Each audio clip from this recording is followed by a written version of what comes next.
বাহ! দিওয়ালি উপলক্ষে অভিনেত্রী দিতিপ্রিয়া রায়ের এই ছবিগুলো দেখে মনটা একেবারে ভরে গেল। ঐতিহ্য আর স্নিগ্ধতার এক অপূর্ব মিশেল যেন ধরা পড়েছে প্রতিটি ফ্রেমে। প্রথমেই তার পোশাকের দিকে নজর দেওয়া যাক। অফ হোয়াইট প্রিন্টেড কুর্তা এবং সাদা রঙের দুপাট্টায় তাকে লাগছে একেবারে ঘরোয়া এবং শান্ত।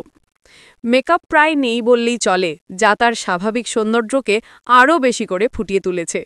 এইটাই প্রমাণ করে যে একজন সত্যিকারের স্টার ঝলমল করতে কোনো কৃত্রিমতার প্রয়োজন হয় না।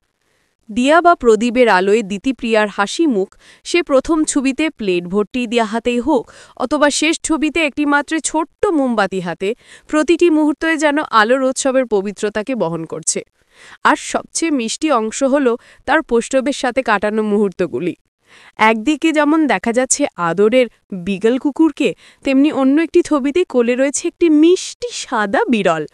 আলোর মাঝখানে তার পোষ্যদের প্রতি এই ভালোবাসা ছবিটি দেখতে আরও বেশি মনোগ্রাহী করে তুলেছে। উৎসবের দিনে ঘরোয়া পরিবেশে পোষ্যদের নিয়ে দিতিপ্রিয়ার এই স্বাভাবিক এবং প্রাণবন্ত ছবিগুলো সত্যিই অসাধারণ। সব মিলিয়ে দিতিপ্রিয়ার এই দিওয়ালি ফটোশ্যুটটি কেবল আলুর নয়, ভালোবাসা, সরলতা এবং ঐতিহ্যে এক সুন্দর বার্তা দিয়েছে। তিনি যেন দেখিয়ে দিলেন উৎসবের প্রকৃত আনন্দ থাকে পরিবারের সাথে, আর সেই পরিবারে তার পোষ্যরাও সামিল। এই অসাধারণ বিশ্লেষণ যদি আপনাদের ভালো লেগে থাকে, তাহলে অবশ্যই আমাদের ইনস্টার চ্যানেলটি সাবস্ক্রাইব করুন এবং পাশে থাকা বেল আইকনটি প্রেস করে আমাদের সঙ্গী থাকুন।